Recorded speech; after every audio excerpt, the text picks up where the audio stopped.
अरे ब्रो, इथं मी तुझा ऍक्सिडेंट झाला असं सांगून आलोय आणि यार इथंच अडकून राहिलोय.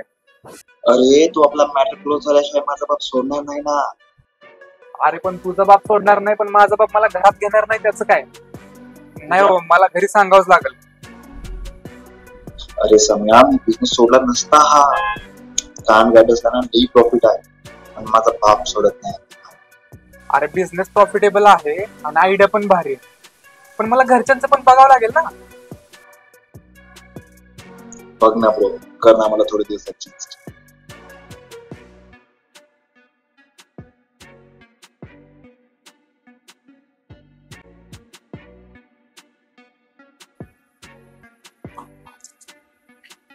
प्रश्न आलाय.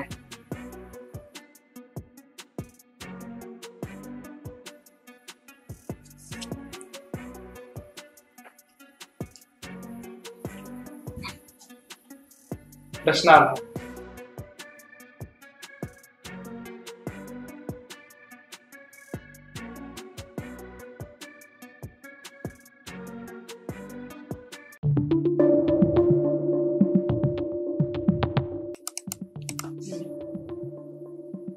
मुलीचा प्रश्न आहे. गाईस, हाय, मी रोशनी गुरव. मी रिलेशनशिप मध्ये आहे, पण आमच्या रिलेशन मध्ये पहिली अट अशी होती की आम्ही लग्न नाही करू शकत कारण फॅमिली प्रॉब्लेम, आणि दुसरी अट अशी होती की अरेंज मॅरेजच करायचं त्याला सोडून, दुसऱ्यासोबत प्रेम नाही करायचं. तेव्हा मला ओके वाटलं सगळं, पण आता मला त्रास होतोय या सगळ्याचा. आमचं दोघांचं सुद्धा एकमेकांवर खूप प्रेम आहे, तो मला जीव सुद्धा खूप लावतो, बट मला त्याच्यावर सगळ्यांसमोर हक्क दाखवता येत नाही. मला वैताग आलाय या सगळ्याचा, पण मी त्याला सोडू पण शकत नाही कारण माझा जीव गुंतलाय त्याच्यामध्ये. मला समजत नाही की मी या सगळ्यामधून कसं बाहेर पडू.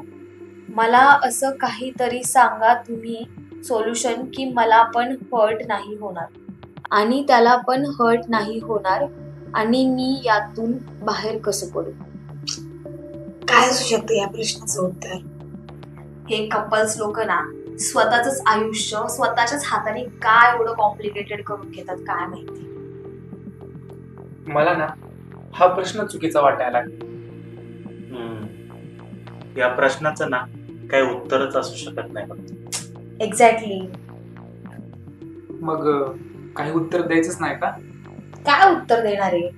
या मुलाला हिच्या अरेंज मॅरेजशी काही प्रॉब्लेम नाहीये, पण हिने दुसरं कुणावर प्रेम नाही करायचं. काय लॉजिक आहे याच्यात? म्हणजे मुलाला माहितीये एकदा जर का मुलीने अरेंज मॅरेज केलं की लग्नानंतर सुद्धा त्यांचं अफेअर चालू राहणार. अच्छा, म्हणजे हा या मुलीला मॅनिप्युलेट करतो. मॅनिप्युलेट नाही, कंट्रोल करतोय. पण हे दोघं ज्या सिच्युएशन मध्ये आहेत ना, ही सिच्युएशनच कॉम्प्लिकेटेड आहे. हो, कारण असं कंडिशन ठेवून कोणी रिलेशनशिप करतं का? काही करतात लोक. प्रेम खूप इझी. जर तुम्हाला राहायचं असेल ना सोबत तर शेवटपर्यंत राहा, आणि नसेल राहायचं तर वेळेतच सोडून द्या. करेक्ट आहे. मला जर कोणी अशी कंडिशन ठेवल्या ना तर मी तर डायरेक्ट ना प्रपोजलच रिजेक्ट करून टाकेल. यात ना मुलाने फक्त आणि फक्त स्वतःचा फायदा बघितलाय. मला तर असंच वाटतंय बघ. I agree bro. काय झालं यार आजकालच्या मुलांना, कसल्या पण कंडिशन ठेवतात यार मुलींसमोर. हो ना, आणि त्या मुलींची पण काय मजबुरी काय माहिती, एक्सेप्ट पण करतात. जग एवढं मोठं आहे, सोडून द्यायचं ना.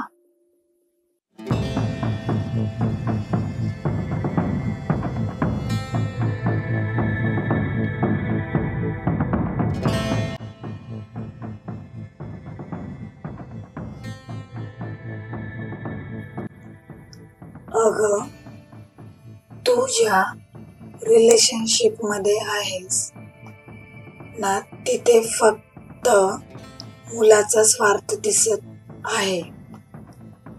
त्याने रिलेशनशिप करताना सुद्धा मूर्खपणाची कंडिशन ठेवली.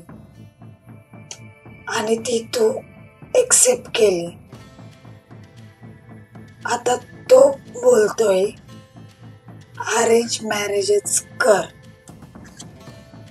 तर अरेंज मॅरेज जरही तू केलंस ना तरी तो लग्नानंतर भेटायला ये असं म्हणेल.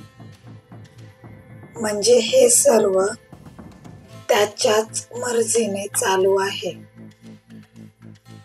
Be selfish girl. सोडून दे मुलाला आणि एका चांगल्या मुलाशी लग्न कर जो तुझं प्रेम डिझर्व करत असेल.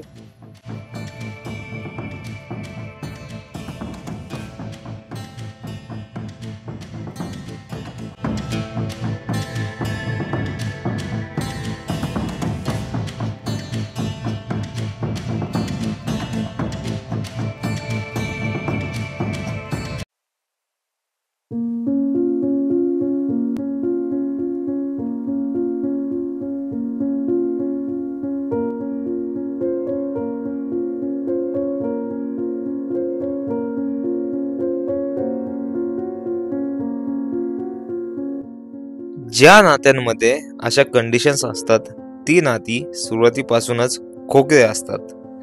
त्यांचा एंड आपल्याला हर्टच करून जाणारा असतो. काय झालंय आजच्या या पिढीला, स्वतःच्या स्वार्थासाठी समोरच्याचा विचार पण करत नाहीत. धन्य हो आजच्या पिढीला.